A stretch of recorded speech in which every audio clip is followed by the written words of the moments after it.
tindahan sa Quezon City. Kitang-kita ang suspect sa CCTV. Kaya nakuntun siya at naaresto. Nasa frontline ng balitang yan, si Carol De Asa. Sa hula sa Makikita natin sa balita ang isang sunod-sunod na nakawan na nangyari sa isang commercial establishment sa Quezon City, kung saan 5 tindahan ang pinasok at ninakawan ng iisang suspect.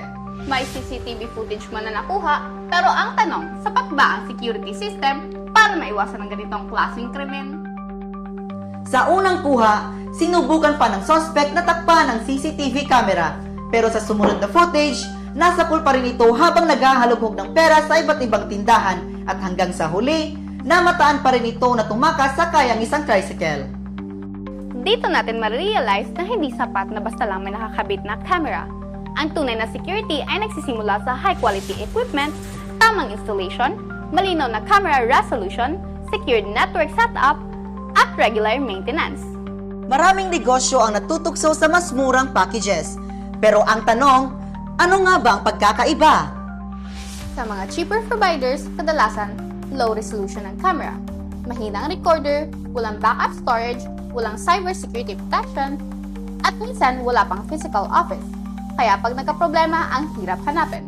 Kapag may nasira, wala namang maayos na after-sale support. Sa Installers PH IT Solutions, higit 9 years na kami tumutulong sa mga negosyo pagdating sa IT at security system. May physical office kami sa Makati City at Mandawi City na kung saan pwede kayong bumisita anytime. Transparent ang system turnover namin, may full access ang clients, at may maintenance support depende sa agreement. Privacy at accountability ang top priority namin. Hindi lang CCTV ang solusyon. Sa ganitong klaseng krimen na dumaan pa ang suspect sa roll-up at canopy para makapasok, mahalaga rin ang layered security katulad ng access control, alarm system, at maayos na structural planning para maiwasan ang unauthorized entry. Pinagkakatiwalaan kami ng iba't ibang established companies na nakipag-collaborate sa amin para sa kanilang security at system needs. This proves na quality at reliability ang inuuna namin. Ang realidad, ang kriminal ay naghahanap ng kahinaan, blind spots, mahinang system, at hindi maintained na equipment. Ngayon, simple lang ang tanong.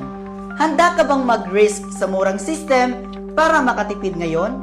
O pipiliin mo ang high quality na makakatulong sa pagprotekta sa negosyo mo, sa assets mo, at sa mga tao mo?